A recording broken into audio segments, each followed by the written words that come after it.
신앙생활은 한마디로 말하면 우리가 실력을 쌓는 시간입니다, 여러분. 우리가 신앙생활을 1년 하고 5년 하고 10년 하면 할수록 이제 우리가 이 실력이, 영적 실력이 이제 늘어나는 거겠죠. 평상시에는 잘 모를 수 있습니다. 그런데 이제 실력이 준비된 사람들은 이제 어느 날 우리가 시험 치는 날이 와요. 그죠? 현장에 서는 날이 옵니다. 그때에 실력이 있는 사람하고 없는 사람은요, 표가 분명히 납니다.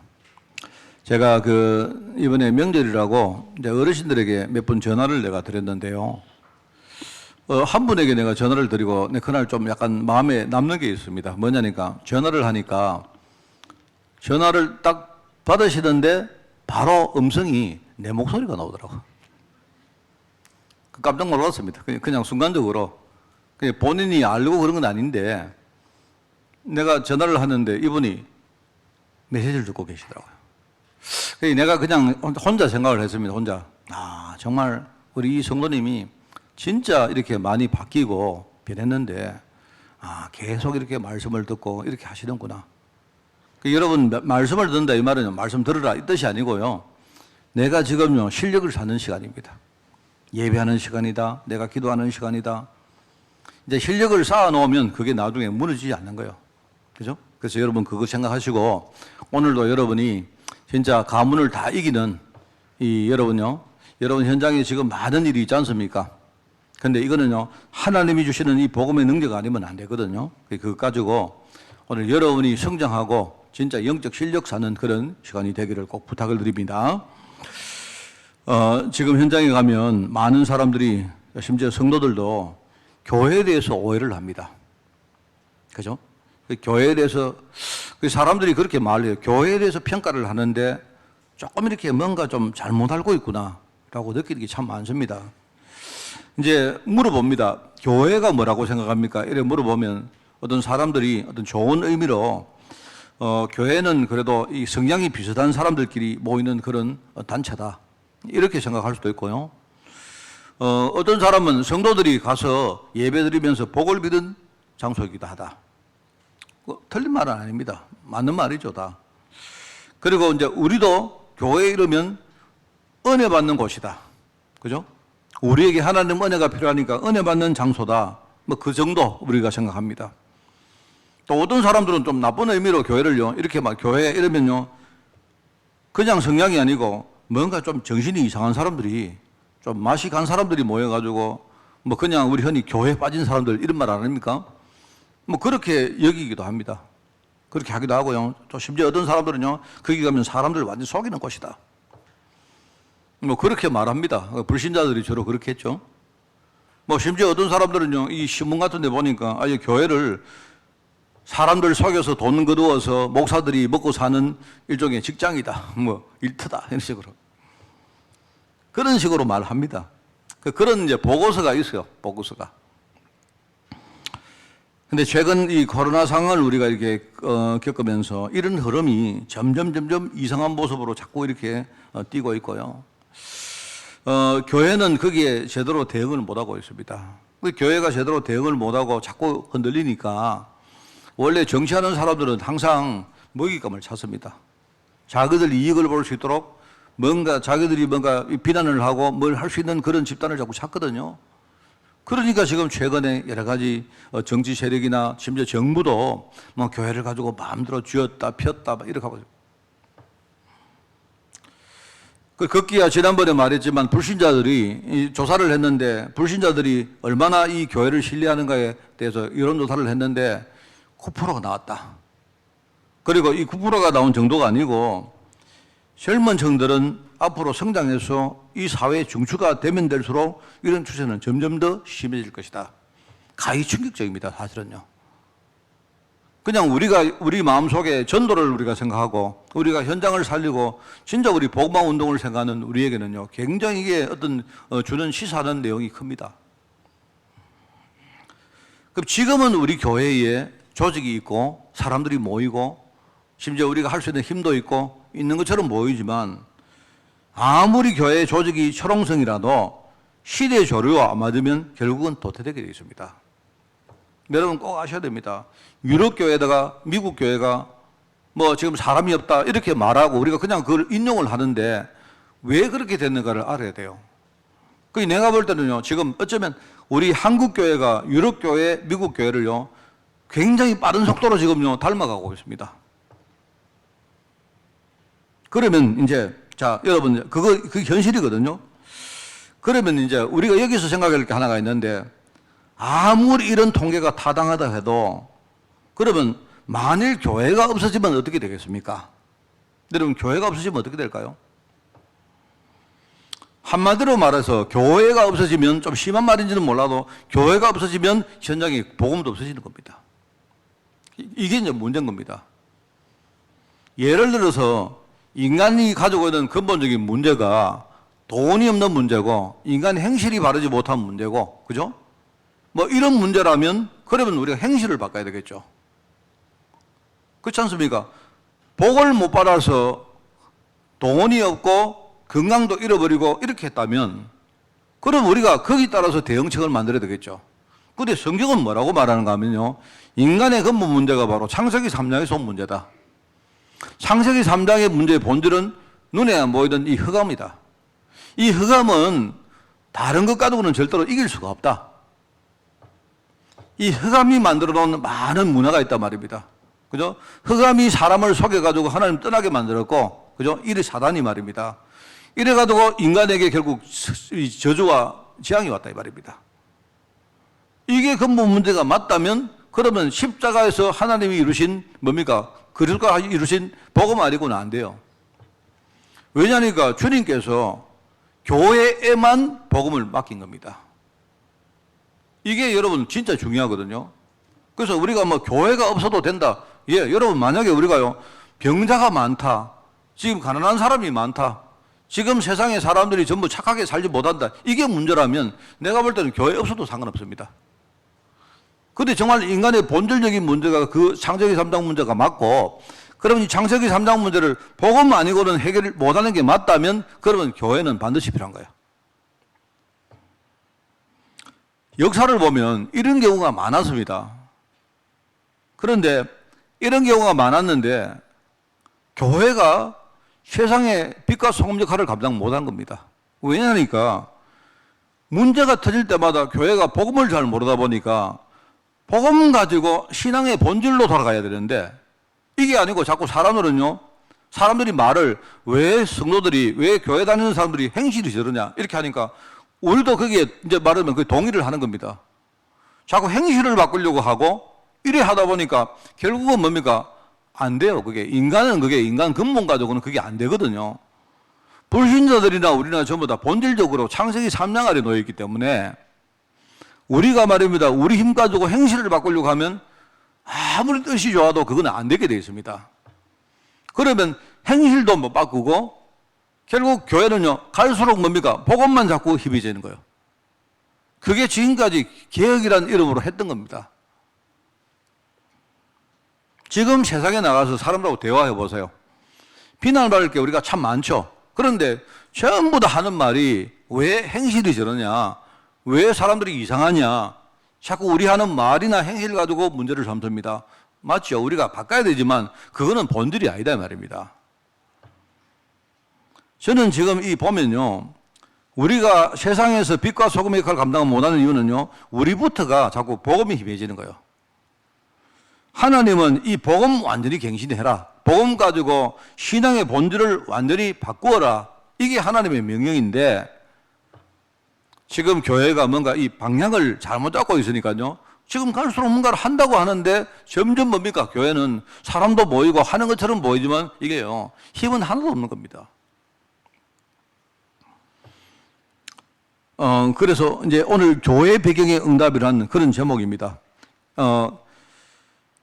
우리 아마 여러분 많이 들었을 거예요. 우리가 잘 알고 있듯이 교회라는 단어에는 몇 가지 의미가 있습니다. 그죠? 여러분 알죠? 메시지를 여러분이 많이 들었으면 이거 충분히 많이 들었을 겁니다.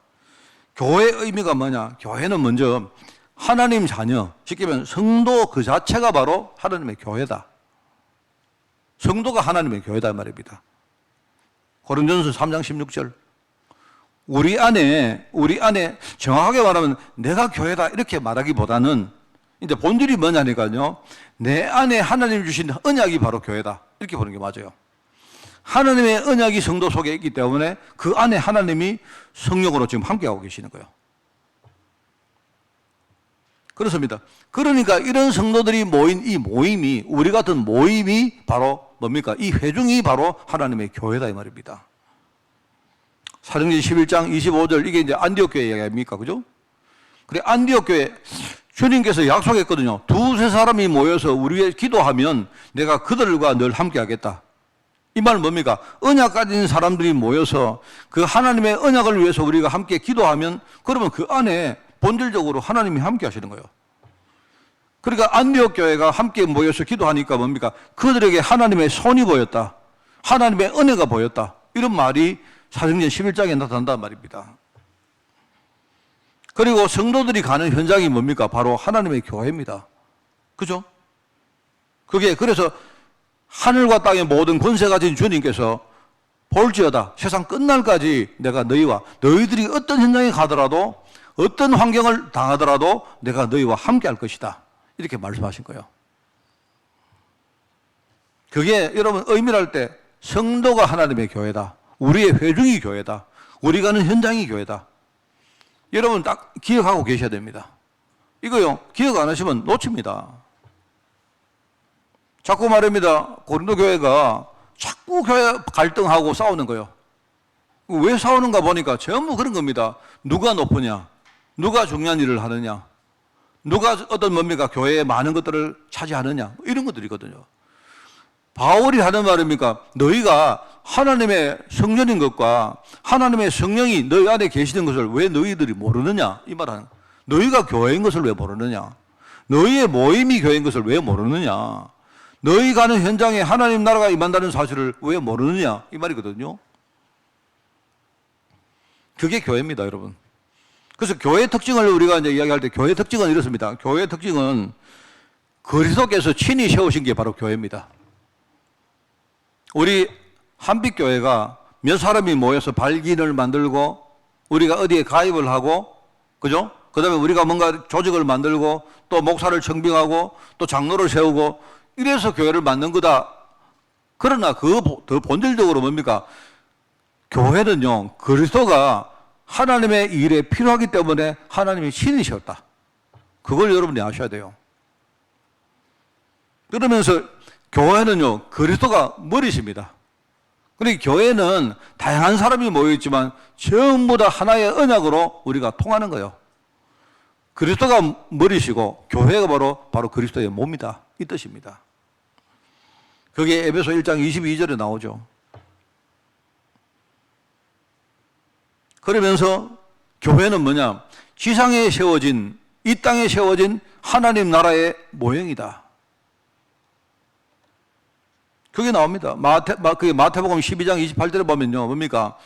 이게 하나님 나라가 임한다. 이 말이에요. 이게 여러분 사단이 꺾어지면요. 그러면 뭡니까? 사단이 꺾어진다. 흑암이 떠나간다. 이 말은요. 이미 우리에게 하나님 나라가 천국이 바로 임했다는 말입니다. 하나님의 교회가 지상에 세워진 천국의 모형이기 때문에, 그죠? 우리가 이 언약 가지고 서면 뭡니까? 거기에 하나님 나라가 당연히 임하게 되어지고 흑암은 당연히 꺾여지게 돼 있다 이 말입니다. 그 말을 하고 있는 겁니다. 그게 교회입니다. 이게 교회인데 우리는요 이렇게 뭔가 이 교회를 많이 오해를 합니다. 이 교회는 이건데, 그래서 여러분 볼 때 이 어떻게 성도라고 말하면요 이게 사실은 굉장히 엄청난 겁니다. 성도는 세상에 어떤 사람도 비교를 못해요. 우리가 잘 몰라서 그렇죠. 그러니까 여러분 이번에 우리 가문복음을 위해서 여러분 기도하는 그런 주간인데, 지난 주간이 그죠? 여러분 성도가 정말 언약 가지고 현장에 서면 그러면 하나님은요 뭡니까? 그 사람 중심으로 모든 거 다 움직이십니다. 여러분이 이걸 체험해야 돼요. 이래가지고 여러분의 신앙이라는 실력이 자꾸 뭔가 이렇게 서서 어디까지 가야 되느냐. 일단은 여러분이요 살아남는 데까지 가야 돼요. 어떤 문제가 와도 여러분이 괜찮아야 돼요. 근데 나중에는 여러분이요 아예 섭을 지고 불에 여러분이 들어갈 정도로 확신과 자신감 생겨야 됩니다. 그게 바로 자립입니다. 그죠? 그리고 미래에 어떤 일 아직 안 왔지만은 여러분 미래에 어떤 상황이 와도 괜찮다. 여러분이 하나님 앞에 신앙 고백할 수 있을 정도 돼야 됩니다. 그렇죠? 그게 교회거든요. 여러분이 바로 하나님의 교회다 이 말입니다. 그래서 교회, 이제 말하면 교회의 일종의 이제 역할입니다. 사명입니다. 뭡니까? 교회는 진리의 수호자다. 그리고 하나님의 일, 그리스도의 일을 우리가 대행하는 사람들이다. 우리에게 맡겼거든요. 그러면서 세계 복음화, 직접 세계 선교하는데 실제로 사명 가진 사람들이다. 이게 우리의 역할입니다. 정말 이렇게 이제 우리가 정리를 했지만 이게 진짜요. 우리가 믿음으로 딱 붙들면 엄청난 일을 합니다. 그래서 참 저도 늘 말하지만 내가 복음을 진짜 알기 전에 내 자신과 내가 복음을 정말 알고 난 다음에 내 자신과 그죠? 많이 차이 납니다. 그리고 어느 순간 내가 복음을 누리다가 이 복음이 정말로 나를 완전히 지배했다. 어느 정도라도 그죠? 이 복음이 정말로 나를 인도하고 있다. 이걸 내가 제대로 알고 내가 그걸 누리고 있는 그 전하고 후가 완전 다릅니다. 여러분 정말입니다. 그래서 우리 어르신들은 여러분 명심하셔야 됩니다. 어르신들은요 하나님이 부르기 전에 내가 우리 가문에 완전히 내가요 이 언약 이어갈 내가 우리 후대 계승자 내가 세우고 만다. 이거는 우리의 객기가 아니다 말입니다. 이게. 그래서 여러분 신념을 가지고 하자 이 뜻이 아니고요. 하나님이 분명히 이 영적 사실을 주셨고 그리고 우리에게 이걸 깨닫게 하시면서 뭡니까? 우리가 정말 믿음으로 서면 하나님이 그렇게 움직이십니다. 교회도 마찬가지입니다. 우리가 어떻게 보면 이 교회도 우리 인생에 그냥 한번 왔다가 지나가는 겁니다. 나중에 여러분이 또 저와 여러분이 교회를 우리가 스쳐가면서 그죠? 또 나중에 떠날지도 몰라요. 그런데 여러분 여기에 우리가 스쳐갈 때에 이 교회에 내가 얼마나 내가 여기에 있을지 몰라도 뭡니까? 내가 있는 동안 여기에 정말로 영적 비밀 내가 누리고 후대에게 뭔가 언약을 내가 전달한다. 이런 생각 하셔야 됩니다, 여러분. 그거 외에 다른 거는요, 별 가치도 없다. 별로 중요한 것도 아니다. 그 외에 나머지는 뭐냐? 전부 다 사단이 우리 자꾸 가지고 흔드는 겁니다. 그런 거 아닙니까? 많은 사건이 우리 안에 일어나도 그거는요, 전부 다 하나의 어떤 도구에 불과해요. 마귀도 그것 가지고 우리 흔들고 하나님은요, 그것 가지고 우리를 세워 가십니다. 얼마나 이게 감사합니까? 그러니까 이 교회 안에 엄청난 하나님의 축복과 계획이 들어있구나. 만약에 이 말이 맞다면 교회 안에 얼마만 축복이 아니겠습니까? 그렇잖아요? 그러면 있는 것인데 당연히 내가 누려야 되고 그리고 우리 후대에게 반드시 이거는 전달해야 된다. 이거는 당연한 이야기입니다. 그래서 이거의 시작은 뭐냐? 여러분이 교회를 바르게 이해하는 겁니다. 교회를 바르게 이해하고 교회에 대한 언약을 내가 바르게 붙드는 것이 그게 시작이다. 그래서 여러분 이제 교회의 배경과 응답이라는 제목을 잡았는데요. 여러분 다음 주 설교하고 이번 주 설교는 거의 비슷합니다. 왜냐니까요. 다니엘과 세 친구 이야기거든요. 다만 다니엘은 혼자였고 성경 여러분 기록에 보면 우선 그 다니엘서에 다니엘 세 친구 이야기가 사건이 먼저 나옵니다. 다니엘 3장에 세 친구 이야기가 먼저 나오고 그 다음에 나중에 6장 이후로는 뭡니까? 다니엘의 이야기가 나오기 때문에 순서상 세 친구 이야기를 먼저 이제 한 겁니다. 그러면 세 친구가 한 언약을 붙들었다. 이 말이고요. 그 다음에 다니엘은 혼자서 이 언약을 붙들었다. 이 차이입니다. 이 차이인데 여러분 오늘 그래서 우리 교회 배경의 응답이라는 제목을 잡았다 이 말입니다. 자, 그래서 첫 번째 한 달쯤 전에 제가 했던 설교입니다. 하나님을 만나기 이전 인생은 근본부터 끝까지 하나의 흐름이 있습니다. 이걸 먼저 알아야 돼요. 우리가 불신자였다. 하나님 만나기 전에 우리는 어떤 상태였을까? 우리 흔히 불신자 상태라고 말합니까? 근데 불신자 상태는 그냥 산발적으로 이게 아니고요. 하나의 쭉 흐름이 있어요. 그 흐름이 뭐냐니까 흑암이라는 존재가 인간을 완전히 속여서 불신앙이라는 함정 속에 우리를 속이고 빠뜨린 겁니다. 여러분 인간은요 하나님 믿으면 돼요. 정확하게 말하면 여러분 하나님 믿으면 돈이 나옵니까? 하나님 믿으면 그게 뭐 모든 게 다 나옵니까? 예, 나옵니다. 목사님 아닌데요. 그거는 우리가 하나님 떠나서 그래요. 원래 우리는 하나님만 믿으면 돼요. 정말입니다, 여러분. 그게 여러분 창세기 이야기하는 그 내용이거든. 인간이 창조되어질 때 인간은요 본질적으로 하나님 안에서 모든 것을 다 누리고 원래 인간에게는요 이런 눈물과 고통과 이런 거 원래 얻게 되어 있습니다. 하나님 품 안에 있으면 다 되게 되어 있다니까요. 왜? 하나님이 다 창조하신 분인데, 그죠? 그런데 인간이 하나님을 떠난 거예요. 인간이 하나님을 떠나니까 거기서부터 문제가 왔다 이 말입니다. 왜 떠났느냐 하니까 떠난 게 불신앙인데 그게요 사단이 흑암이 인간을 속여가지고요 이 불신앙의 흑암 속에 이 함정 속에 우리를 딱 빠뜨린 거예요. 해설을 자꾸 하지 않습니까? 여러분 창세기 3장 이야기가 마귀가 하는 말을 잘 안 들어보시라니까요. 마귀가 하는 말이 마귀가 뭐라 합니까? 마귀가 하는 말이 원래 하나님이 선악과를 만들 때면 너희가 죽을까 하노라. 살라고 만드는 거예요. 우리가 살라고 만드는 거예요, 하나님. 그러니까 선악과를 먹으면 우리는 죽는다. 이 말은 무슨 말입니까? 이게 상징이거든요. 하나님 떠나면 너희는 죽게 돼 있다. 이 말입니다. 하나님 떠나지만 않으면 너희는 어떤 상황 속에서 살게 돼 있다. 이 말이거든요. 그런데 이제 마귀가 하는 말을 들어보면 마귀는요, 하나님이 하신 말씀을 다시 말합니다. 똑같이 말하는데, 이건 핀트가 다른 거예요. 하나님은 영적 이야기를 하는데, 마귀는요, 육신적 이야기를 합니다. 그 나중에 선악과를 먹으면 너희가 눈이 밝아진다. 눈이 밝아진다. 왜 눈이 밝아집니까? 눈이 밝아지죠. 그런데 마귀가 말하는 눈 밝아지는 건 뭡니까? 육신적으로 눈 밝아진다 이 말이거든요. 그런데 하나님 하시는 말은 뭡니까? 영적으로 너희가 죽는다 이 말이거든요. 선악과를 딱 먹고 나니까 눈이 밝아지죠. 눈이 밝아지는데 보니까요 뭐가 보입니까? 육신이 딱 보니까. 육신이 보니까 벌써 우리 몸에 육신을 딱 보니까 우리 몸에 벌써 수치가 보이는 거예요. 수치가. 그게 이제 벌거벗은 몸이라 했지만 내가 볼 때 그거는 상징적으로 뭡니까? 우리 인간이 가지고 있는 모든 연약함, 부족함이 보이기 시작해요. 그 말입니다. 그래가지고 원래 우리 인간은요 부족함이 없습니다. 하나님 안에 있으니까 내가 아무리 부족해도 하나님이 다 채워주시기 때문에 부족함 없는 거예요. 근데 하나님을 떠나니까 인간은 뭡니까? 제일 처음에 나타나는 현상이 뭐냐? 인간의 부족함이 딱 보여요. 그게 벌거벗은 몸이라 했습니다. 그러니까 이 사람들이요, 옷을 만들어가지고 이제 수치를 말입니다. 자기들 부족함을 가린 거예요. 그 마귀가 말하는 말 전부 다 뭡니까? 맞는 말처럼 보이는데 너희들이 이거 먹으면 눈 밝아질 것이다. 하나님처럼 될 것이다. 하나님이 너 이거 먹고 죽는다 하더냐? 이 말은요, 안 죽는다 이 말이거든요. 안 죽죠. 육신적으로는 살죠.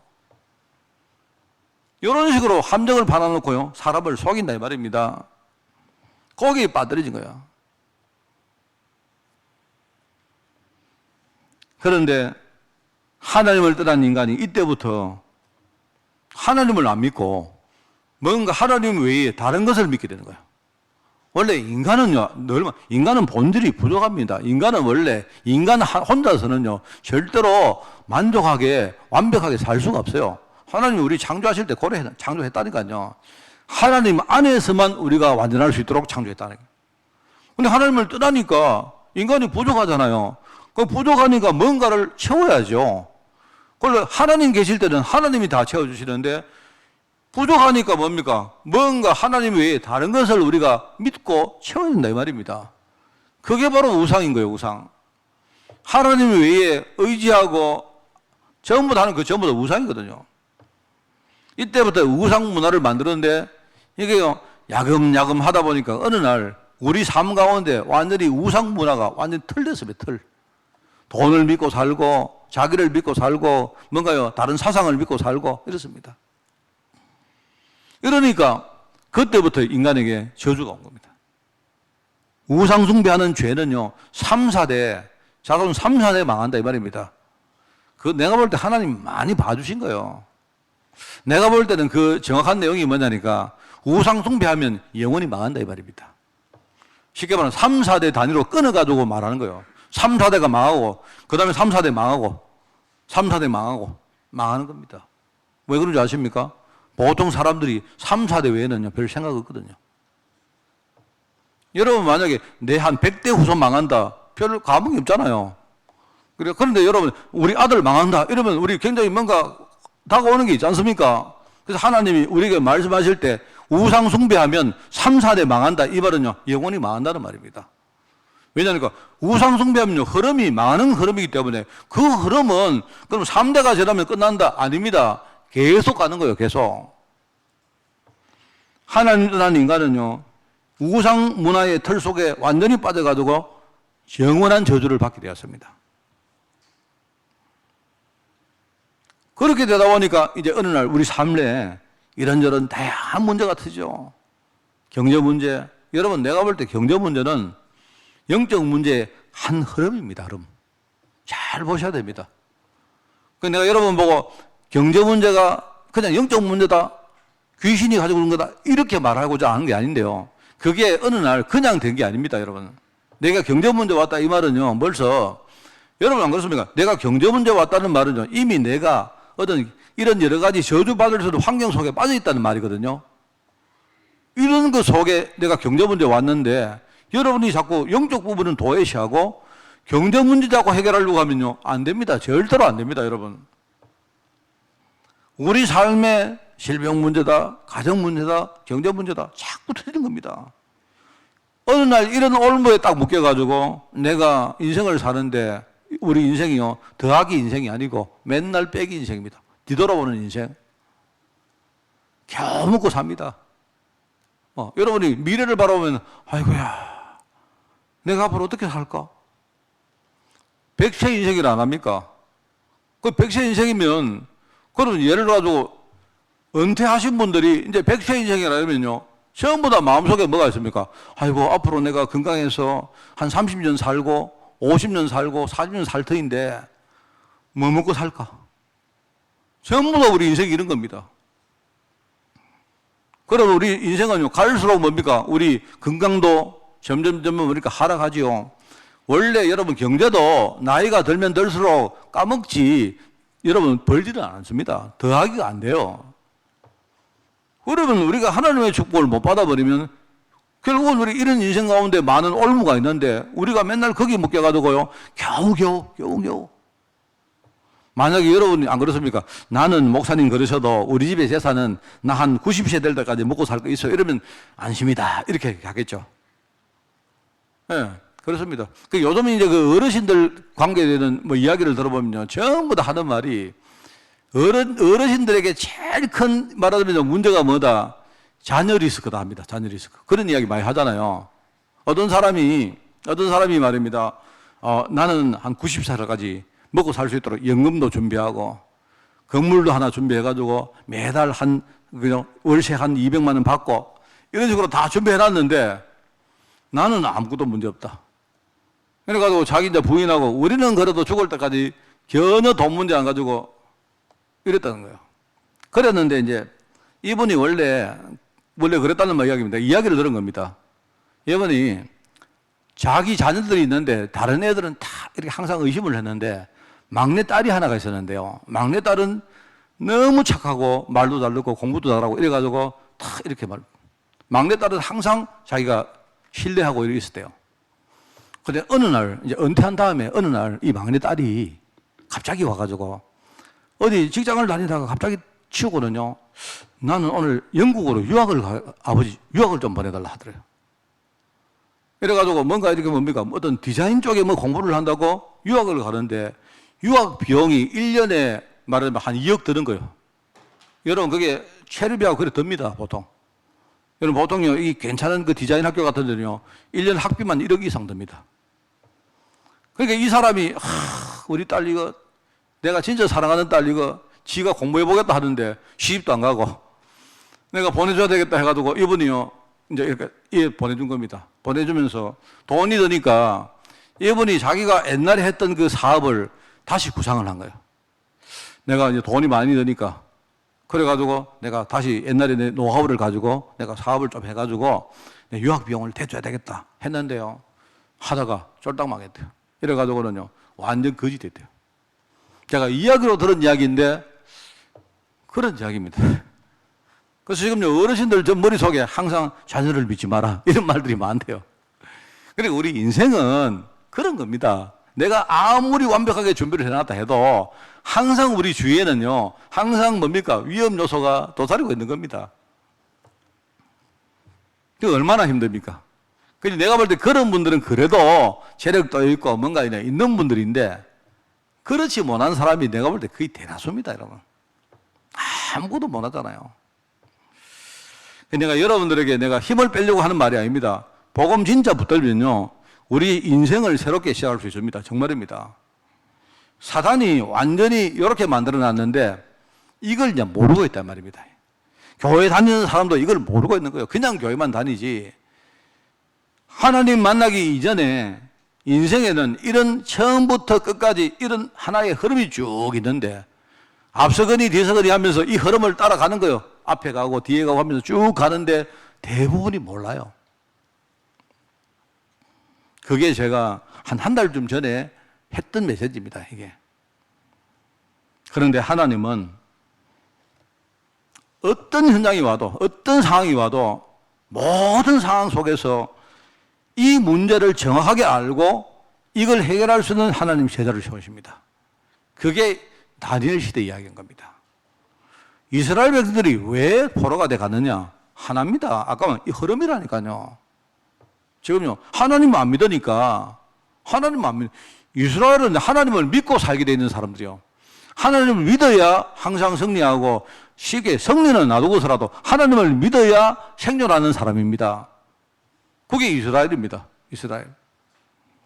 하나님이 만약에 이스라엘 백성들이 나를 믿는다면 나는 너희들에게 다 해주겠다 이 말입니다. 여러분 아시죠? 만약에 우리 아들과 내가 뭔가 중요한 언약이 통하면 내 모든 것을 우리 자녀에게 줘도 아깝습니까? 안 아깝습니까? 어떻습니까? 아깝지 않죠. 만약에 정말 내가 우리 자녀가 있는데 우리 자녀가 완벽하게 나하고 소통된다면요, 내 몸을 줘도 우리 자녀 아깝지 않다. 그게 바로 이스라엘이란 말입니다. 이스라엘 말 아시죠? 이스라엘. 하나님과 싸워서 이겼다 이 말입니다. 쉽게 말하고 우리 아이 보니까 너무 이쁘다 말입니다. 내가 너무 대견하고, 내가 저 녀석을 내가 이 땅에 자녀로 낳았는데 너무 잘했다. 그래서 나는 다 줄 수 있다. 나는 손 다 들었다. 나는 졌다 이 말입니다. 그런 뜻입니다. 쉽게 말하면. 어느 날 하나님이 야곱에게 뭐라고 합니까? 야곱이 하나님 믿고 살면 되는데 이 야곱이 하나님을 안 믿거든요. 자꾸 자기 믿고 살거든요. 이러니까 자꾸 말합니다. 그거 실패합니다. 근데 하나님이 어느 날 야곱을 딱 봤는데 이제 야곱이 완전히 변한 거예요. 변해가지고요, 중요한 일이 딱 생겼는데 거기서 인본주의 안 서고 하나님 앞에 딱 섭니다. 그게 야복강이라는 곳이죠. 그죠? 하나님 섭니다. 그래서 거기서 하는 말이, 하나님, 내가 이런 문제를 당했습니다. 지금 내가 인본주의 서다가 형하고 아버지에게 많은 오해를 받았습니다. 이래가지고 내가 형을 떠나고 아버지를 떠나서 살았는데 지금까지 내가 20몇 년 동안 엄청나게 내가 힘들게 고생하고 살았습니다. 근데 오늘 내가 아버지 집으로 형을 만나러 오는데 형이 나를 죽이려고 합니다. 하나님, 내가 하나님 앞에 섭니다. 내 힘으로 못합니다. 하나님이 내게 갈 수 있는 은혜 주시면 내가 가겠습니다. 이렇게 기도한 거예요. 그거 보고 하나님이 뭐랍니까? 야곱 보고, 야곱아, 하나님 대답이, 야곱아, 지금부터 네 이름을 야곱이라 하지 말고 이스라엘이라. 네가 내 언약을 진짜 알았구나. 지금부터 내가 너에게 모든 것 다 주겠다 이 말입니다. 그 이후로 뭡니까? 그 후손들의 이름이, 대표적인 이름이 뭡니까? 이스라엘이다 이 말입니다. 하나님은 포로된 현장이 있는데요, 왜 포로 되게 만들었습니까? 언약을 놓치고 하나님 안 믿으니까 그런 거예요. 여러분, 하나님 믿으십시오. 정말입니다. 하나님 믿는 게 내가 늘 말하지만, 내가 뭔가 신념을 만들어 놓고 내가 이렇게 하면 하나님이 나 축복 하실 거야, 이런 믿음을 말하는 게 아니다 말입니다. 그거는 믿음이 아니고 신념이 됐잖아요. 하나님이 내게 주신 게 있어요. 하나님이 하나님이 근본적으로 내게 주시려고 한 것도 있단 말입니다. 그게 하나님의 약속입니다. 그걸 내가 알고 그걸 내 인생의 언약으로 붙들고 내가 그걸 믿고 나가는 걸 가지고 뭡니까? 우리 신앙이라고 말하는 거예요. 언약 신앙. 이렇게 되어지면요, 하나님은 그때부터 성령으로 우리 상황 속에 움직이시게 되어 있습니다. 그걸 가지고 성령의 역사라고 말합니다. 지금 다 준비되어 있다니까요. 지금요, 성령이 하늘에 계시는 게 아니고 이미 우리에게 와 계세요. 뭐 하시려고? 하나님의 뜻을 이루시려고. 누구를 통해서? 나를 통해서. 다 준비되어 있다니까요. 그런데 내가 지금요, 헤매고 있다 이 말입니다. 내 생각이, 내 신앙 자체가 딴 데가 있다, 딴 데. 그러니까 하나님이 지금 가만히 계시는데 어떨 때는 하나님이 어려움 당하게 하시면서 깨닫게 하십니다. 깨닫게 만드십니다. 그래, 어떤 상황이 와도 모든 상황 속에 하나님은요, 이 세 가지를 분명히 아는 제사를 세운다. 그 이야기입니다. 그 세 가지가 뭐냐? 지금 계속 말하는 천명, 소명, 사명이다. 천명은 뭐다? 이 시대를 제대로 보는 게 천명입니다. 이 시대가 왜 어려움을 당합니까? 코로나가 터졌는데, 코로나가 왜 터졌고, 그죠? 코로나를 통해서 지금 한국교회 하시는 하나님의 음성이 뭡니까? 이걸 아는 걸 가지고 천명이라고 말하는 거예요. 그럼 소명이 뭡니까? 그러면 하나님의 계획을 내가 알았다면 그 속에 나를 부르신 하나님의 특별한 뜻이 있을 거 아닙니까? 그걸 깨닫는 것이 그게 소명이다 이 말입니다. 내 자신을 이 현장에 부르신 이유를 깨닫는 겁니다. 쉬다 보니까 내가 목사가 됐구나. 하나님이 왜 많은 목사가 있는데 나를 부르실까? 이게 바로 소명입니다, 여러분. 나는 옛날에 많은 어려움을 겪고 했는데 알고 보니까 그게 전부 다 하나님이 이렇게 하시려고 했던 거구나. 이거 정말로 깨닫는 거예요. 그게 소명입니다. 그러면 답이 나오죠. 내가 볼 때 천명을 여러분이 듣고 나를 향하신 소명을 깨달으면 그러면 답이 나옵니다. 그러면 나는 앞으로 뭘 해야 될까? 어떤 일에 내 남은 인생을 내가 헌신해야 될까? 답이 나옵니다. 나는 목회자다. 나는 장로다. 나는 산업인이다. 나는 주부다. 나는 학생이다. 또는 나는 우리 집의 장남이다. 뭐 이런 것들이요. 전부 다 여러분, 이게 전부 다 우리 흔히 말하는 거리입니다. 도구입니다. 내가 목회자로 난 뭘 할 것인가? 이게 여러분 중요한 거예요. 여러분 이거 안 되어지면 어떻게 되는 줄 아십니까? 이거 여러분이 못 깨달으면 맨날 교회 안에서 누가 나를 어떻게 생각하느냐 맨날 이겁니다. 우리 사단이 이거 가지고 흔드는데 나는 뭐 먹고 사느냐, 뭐 입고 사느냐, 사업이 잘 되느냐, 못 되느냐 맨날 여기에 묶여 살아야 돼요. 그러니까 여러분 그것도 중요하지만 본질적으로 여러분 이거를 완전히 바꾸셔야 된다 이 말입니다. 이거 안 바꾸고는요, 아까 말했던 이 흐름을 우리가 바꿀 수가 없어요. 내가 볼 때 참 무서운 게 뭐냐니까 아버지 어머니가 어떤 흐름을 가지고 간다 이 말은요, 확률적으로 우리 후대에게도 같은 흐름을 물려줄 공산이 너무 큽니다. 내가 볼 때 90% 이상 됩니다. 저는 이게 무서운 거예요. 내가 만약에 인생이 옛날에 맨날 저주받아가지고 하면 할수록 안 되고, 내가 열심히 했는데도 안 되고, 되는 것 했는데도 또 안 되고, 나는 이걸 내가 내 인생의 흐름이라고 봤던 거예요. 흐름 자체가 만들어졌는데, 흐름을 타고 가는데, 내가 뭔가를 해본다고 흐름이 바뀌느냐? 내가 원래 잘 안 바뀝니다. 내가 그래서 여러분에게 예를 안 듭니까? 여러분이 만약에 지금요, 어떤 급류를 타고 여러분이 거기에 막 타고 가는데, 여러분이 뭔가 내가 짝대기 하나 들고 여러분이 뭐 노를 젓는다고 급류가 바뀌겠습니까? 안 된단 말입니다.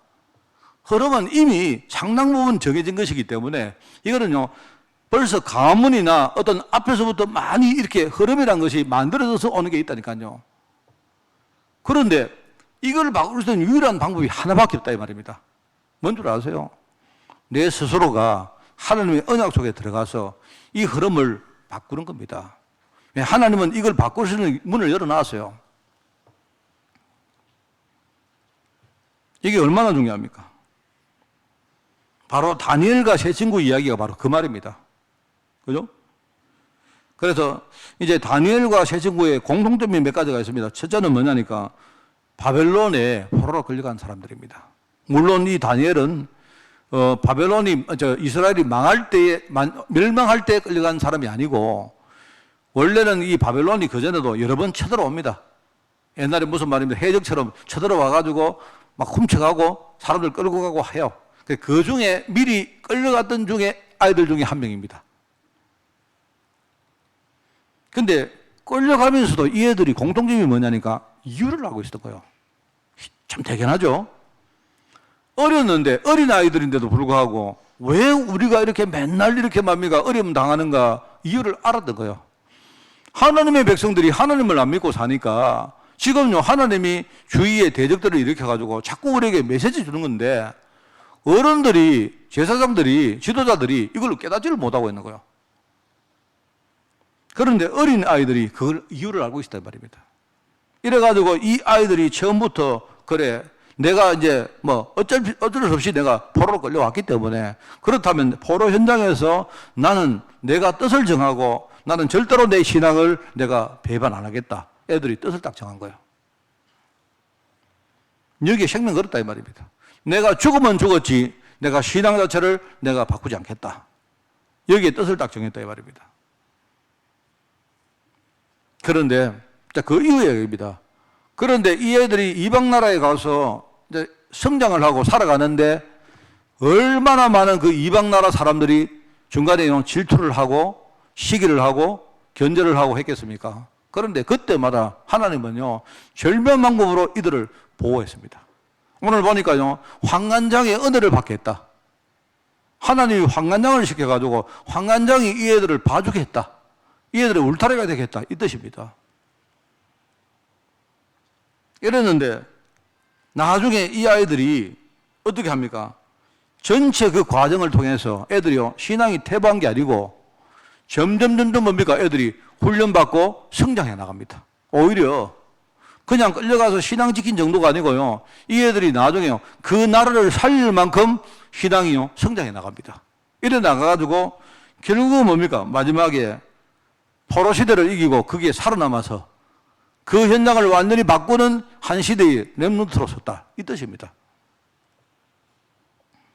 그걸 가지고 내가요, 천명과 소명과 사명이다 이 뜻입니다. 이 여러분 메시지가 지금 이 단어가 우리 얼마나 많이 나옵니까?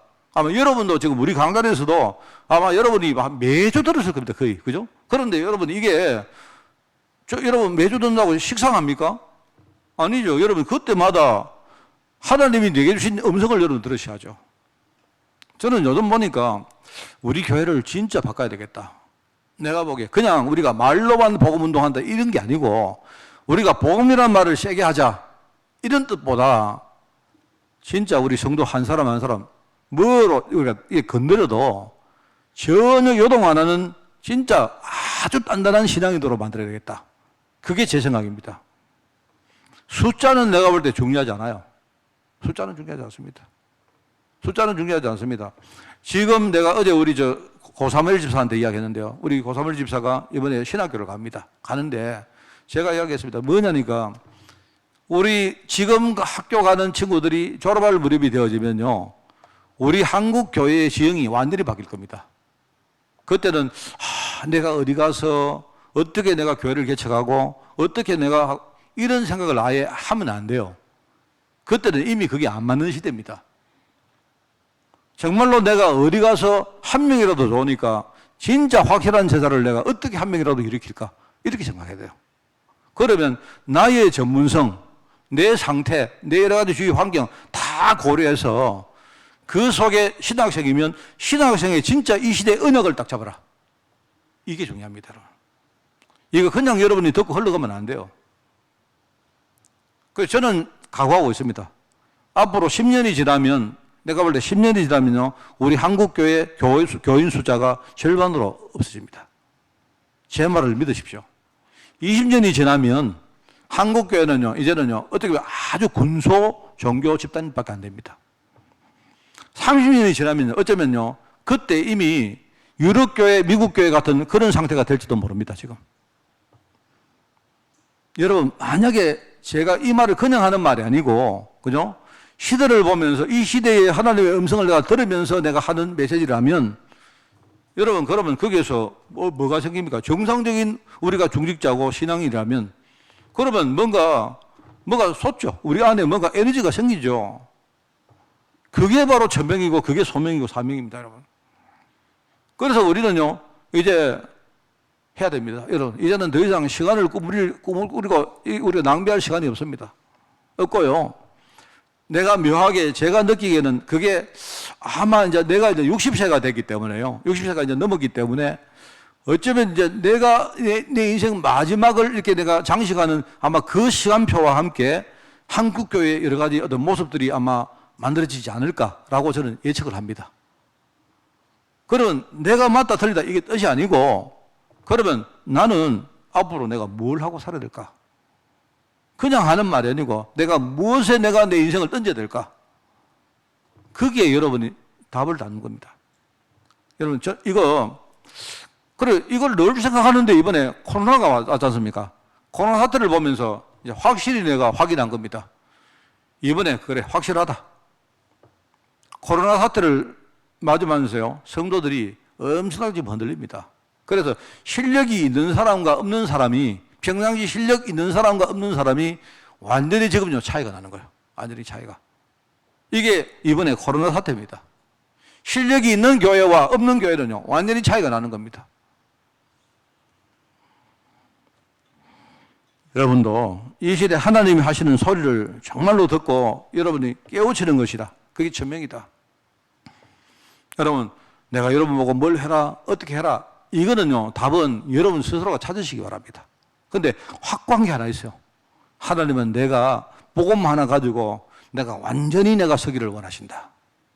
그게 그렇습니다. 그래서 지금 지난주에 내가 오후에 이야기 안 했습니까? 오후에 뭐라고 했습니까? 이번에 코로나 사태를 이렇게 터지면서 우리가 겪으면서 젊은 사람들 머릿속에 확고하게 머리에 뭐가 박히는 겁니다. 뭐가 박힌 줄 아세요? 자립입니다. 자립. 근데 참 불운하게도 그 자립은 복음의 자립이 아니고 불신앙의 자립이에요.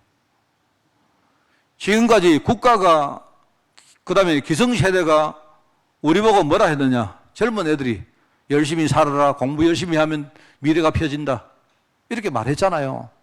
맞잖아요. 네가 어떤 환경 속에 어떤 현장에 가도 열심히 하면 나중에 네가 미래가 있다 이렇게 했는데 젊은 세대가 보니까 아니거든요. 지금 보니까 국가를 우리 정부를 믿을 수도 없고 기성세대를 믿을 수도 없고 기성세대가 만들어 놓은 많은 체계가 있습니다. 체계. 이걸 보니까 이대로 가다가는 안 되겠다. 우리는 나중에 돈은 전부 다 기성세대가 다 가지고 있고 집은 기성세대가 다 가지고 있고 그죠? 좋은 거는 지금요 기성세대가 다 차지하고 있고 그럼 기성세대가 뭡니까? 차지하는 사람들이 전부 다 자기 자녀들에게만 배불리게 만들고 그러면 나는 없다. 우리 아버지도 없다. 어떻게 하느냐? 이제는요 젊은 사람들이 이번에 코로나를 우리가 겪으면서 믿을 수 없다 되는 거예요. 이래가지고 우리 스스로 살 길을 찾자 이렇게 된 겁니다. 이게요 굉장히 빠른 속도로 된 거예요. 이래가지고요 젊은 사람들이 마지막 기회다 이렇게 생각하고요 어떤 방법을 써든지 서울에 집을 사야 된다. 이게 지금요 최근의 이야기입니다, 여러분. 이게 맞다 틀리다 어떻게 된다 그거는 나도 모릅니다. 그런데 지금 추세를 보시라니까요. 이제는 안 믿는다 이 말입니다. 이제는 아버지도 안 믿고 그 다음에 기성세대도 안 믿고 정부도 안 믿는다 이 말입니다. 각자 도생해서 살아남아라. 이게 젊은 사람들 머릿속에 딱 각이 있는 거예요. 그게 지금 2030 세대에 딱 머릿속에 각이 되는 거예요. 그 중에 좀 머리가 돌아가는 아이들은 사람들은 어떻게 하느냐? 이대로 안 된다. 나중에 우리가 세상을 주도해야 된다. 마치 뭡니까? 세상이 지금 4차 혁명이다. 여러 가지 이야기가 나오니까요. 뭡니까? 그래. 어른들하고 우리하고 비교해서 기성세대보다 우리가 나은 게 뭐냐? 그게 사람들은요. 굉장히 이제 시스템이 다르거든요. 이것 가지고 전 세계 우리 세상의 시스템을 완전히 뒤바꿔야 된다. 이래가지고 젊은 사람들 중심으로 세상을 안 바꾸면 우리는 맨날 섰고 맨날 뺏기고 산다. 이게요. 젊은 사람 머릿속에 딱 각인된 겁니다. 그거 못 보시면 다르게 말하면 그거 보면요, 돈도 벌 수 있고. 그렇습니다. 그래서 이제는 옛날에 우리가, 사람은 자고로 이렇게 살아야 된다. 이런 말이 이제 안 통하는 세상 같습니다. 열심히 해라. 그냥 열심히 해라. 열심히 공부해라. 열심히 하면 된다. 열심히 하고, 직장 가면, 그래, 직장 가서 열심히 근무하면 니 나중에 승진한다. 그것도 안 통하는 거예요. 이게 지금 이번 시대에, 지금 이번에 코로나 시대에 중요한 세상에 여러분 봐야 될 내용입니다. 그러면 앞으로 우리가 주역이 돼서 우리가 끌고 간다. 이래가지고요, 주식시장에도 어떡합니까? 2030 중심으로 뭡니까? 이제 우리가 앞으로 대항해야 된다. 국가에도 대항하고, 기관에도 대항하고, 이래가지고 자기들끼리 협회를 만들고, 뭐 만들고, 나는 그건 안 믿습니다. 결국은 지금 만들어가 힘을 합해가 해도 결국 나중에 가면요, 자기들끼리 서로 붙고 싸우고 박치기하고 할 것이기 때문에. 그런데 이걸 보시라 이 말입니다. 그러면 앞으로 우리 후대들에게 하나님 잘 믿어라. 우리 아이들이요, 내가 볼 때 우리 교회 아이들, 교회 독단적으로, 애들 독립적으로 교회를 다닐 가능성 내가 볼 때 10%도 안 된다고 생각합니다. 지금은 부모 밑에 있으니까 끌려가는 거죠. 내가 볼 때는 애들을 스스로 하나님을 믿고 살아라 할 때 내가 볼 때 확률상으로 10%도 안 된다고 생각합니다. 그나마 우리가 복음운동 정말 제대로 해가지고요, 애들 속에 언약 확고하게 심고 언약 가지고 아이들 현장에 나가도록 딱 만들어 놓으면 그러면 확률이 달라지겠죠. 그건 확실합니다, 여러분. 그래서 우리가 이 시대에 하나님의 언약을, 음성을 들으셔야 됩니다. 들으시고 정말로 내가 하나님 무엇 때문에 나를 부르셨고 무엇 때문에 하나님이 지금 나를 이 자리에 세우셨는지를 여러분 진짜 묵상을 하셔야 돼요. 해가지고 거기서 진짜 나에게 주신 것을 진짜 찾으셔야 됩니다. 이래가지고 여러분이 발견하시거든, 하나님 힘 주십시오. 내가 부족하지만 내가 여기에 앞으로 내가 헌신하겠습니다. 여러분이 정말로 그렇게 하고 앞으로 인생을 살아가는 것입니다. 그래서 지난주에 이야기했죠. 이거 하기에는요, 천명은 뭐라 했습니까? 깨닫는 것이다. 발견하는 것이다. 그래서 깨달으려고 하면요, 내가 깨달을 수 있는 은혜가 필요하다. 하나님, 내가 깨달을도록 은혜를 달라고 기도하셔야 돼요. 소명은 뭐라 했습니까? 소명은 여러분이 바뀌는 겁니다. 갱신하는 겁니다. 여러분이 소명은 뭐냐니까 여러분이 바뀌는 거예요. 그냥. 그죠? 그렇기 때문에 여러분이 그 갱신할 수 있는 중심이 있어야 돼요. 중심. 언제라도 하나님이 원하시면 내가 바꾸겠습니다. 사명은 뭡니까? 결단하는 거다. 결단하는 겁니다. 진짜 결단하고 여러분이 거기에 여러분 인생을 드리는 거예요. 그러면 거기에는 뭡니까? 내 신앙이 그 레벨로 성장해야 됩니다. 이게 필요하다 했죠. 오늘 말씀을 정리하고 마치겠습니다. 그래서 성도가 이 사명 감당하기 위해서 반드시 필요한 게 뭐다? 그게 교회 응답이다 말입니다. 너무 중요합니다. 진짜. 그래서 교회 안에는 내가 볼 한 3가지 정도는 여러분 들어있기 때문에 내가 이 응답을 성도라면 반드시 찾아서 내 것으로 만들어야 된다. 그래서 구체적으로 말하면 첫째는 강단입니다. 강단 통해서 성도의 삶을 인도하시는 하나님의 메시지가 있어요. 메시지. 그리고 기도 배경이라는 게 있습니다. 기도 배경. 얼마나 이게 중요한지 몰라요.